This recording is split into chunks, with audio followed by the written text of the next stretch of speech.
Earlier on this morning, it prompted me to get in touch with talkSPORT's chief football correspondent, who's still all over the takeover procedure and where we're at with it right now. So is it going to be Qataris who get their hands on Manchester United? Is it going to be Sir Jim Ratcliffe? Where are we at?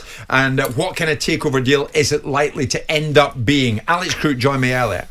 Well, it's a really interesting situation, Jim, because the latest after that final bid deadline passed on Friday was that actually Sir Jim Ratcliffe seems to have offered more than the Qatari, certainly in terms of what he's willing to pay for a percentage in the football club. We know that his plan involves not necessarily buying out the Glazers in their entirety, but certainly a controlling share. That hasn't gone down well with Manchester United fans. I was at Old Trafford on Sunday. I saw at first hand the protest taking place. 500 fans walking down the Munich tunnel towards the director's box, making it pretty clear they're not interested in a minority takeover. They want a full sale. They want the Glazers rid from Old Trafford. Whether that happens or not, as you know, I've always been sceptical. I've always felt that Joel and Abraham Glazer want to retain some kind of interest in Manchester United because I think they believe if they retain some shares, they could sell them for even more profit further down the line. So it'll be interesting to see exactly what the Rain Group do. We're expecting a preferred bidder to be named this week. At this moment in time, it wouldn't surprise me if that preferred bidder is Sir Jim Ratcliffe, with the Glazers staying in some capacity. As you say, you were there, you witnessed the pre-match protest. How did you gauge the temperature of it? Well, it was all very well organised. I think I was speaking to a couple of members of the police force. They were out in force, and they were saying, actually, we've liaised with the protesters. We will allow them to get their message across. We are going to allow them to go down the Munich tunnel and outside the director's box to unfurl their banners and to sing their songs. And that's exactly what happened. It always grates me somewhat, Jim, that people outside of Manchester United, rival supporters, suggest that the Norwich scarves, as they call those golden green scarves, only come out when Manchester United are doing badly. That simply isn't the case. These supporters have had a gutful of the Glazer regime. They've been protesting for the best part of 18 years. Many fans didn't actually come inside Old Trafford until the 19th minute. They stayed outside for every minute.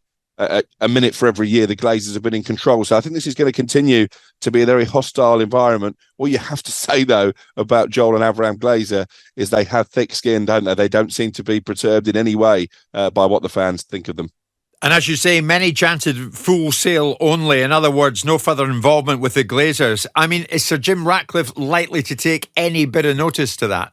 Well, this is a fascinating strand to it because he claims to be a Manchester United fan. So therefore, by de facto, he shouldn't really be in bed with the Glazers because the true Manchester United fans don't want anything to do with them. So I think he has lost a bit of support from the Manchester United supporters. Those that I was speaking to outside the ground were certainly steering towards the Qataris taking control because, as I've mentioned already, they just don't want the Glazers to have any part of it. So when he does break his silence, when he does speak publicly, Sir Jim Ratcliffe, it's going to be very interesting to see how he dresses this up. I'm going to go right back, Jim, to when you and I were at the World Cup in Qatar, when the news first emerged that the Glazer family were looking either to sell the football club or for investment. I was told by somebody very senior at a rival Premier League club that Sir Jim Ratcliffe simply didn't have deep enough pockets to buy the football club in its entirety. Maybe that person has been proved right all along.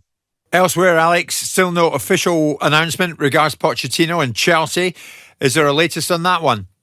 Well, I had a few messages over the weekend from Chelsea fans getting concerned about the lack of news. I certainly haven't had any suggestion that anything has gone awry. We know that last week, verbally, Pochettino told Todd Bowley and told Egbali, the co-owner, that he was willing to take the job. I think negotiations have been continuing. There was talks amongst the Chelsea board in America over the weekend. They've got a big game, haven't they, live on talkSPORT on Tuesday against Arsenal. Desperate for a win, Chelsea. It's been wretched, hasn't it, since Frank Lampard came in. I wonder what the chances are of Pochettino maybe appearing in the stands. I think it is a delicate one in terms of how Chelsea actually announce it, because Frank Lampard, I believe, will stay on in his caretaker role until the end of the season. Usually when a new manager comes in, you get an unveiling press conference at Stamford Bridge. I don't really see that Chelsea can do that all the time. Lampard is still there. So what I predict will happen is that we'll get an announcement via the usual club channels on social media that Pochettino is to be the new manager at the end of next season. We might not actually see him officially unveiled until the summer. So that was Alex Crook speaking to me a short time ago. We'll keep an eye on the Chelsea situation, but of course this is ongoing regards to Manchester United takeover, Simon. The Glazer out protests, and I know you've got your own view of that. Yep. Will Sir Jim, or would you, if you were Sir Jim, bat an eyelid over his bid, if it is a bid that keeps the Glazers in situ to some extent? No, because it's my money and I'll spend it as I choose. And I'm certainly not going to be told how I should spend billions of pounds of my money to meet the demands of a group of supporters that have their view. They're entitled to their view. Whether it's constructive, different matter. Whether they have validity, I'm sure they do. I'm sure that the Glazers could have put some more money in. I'm sure they could have taken less, got less interest on the borrowings, and I'm sure that they could have bought a football club in a different way. They didn't. They haven't. And the United fans have their view. But I think it's laughable. I think it's absolutely laughable. Who do you think you're going to tell how to buy something? Either for sale or out. Okay, stay with the Glazers in. Is that better for you?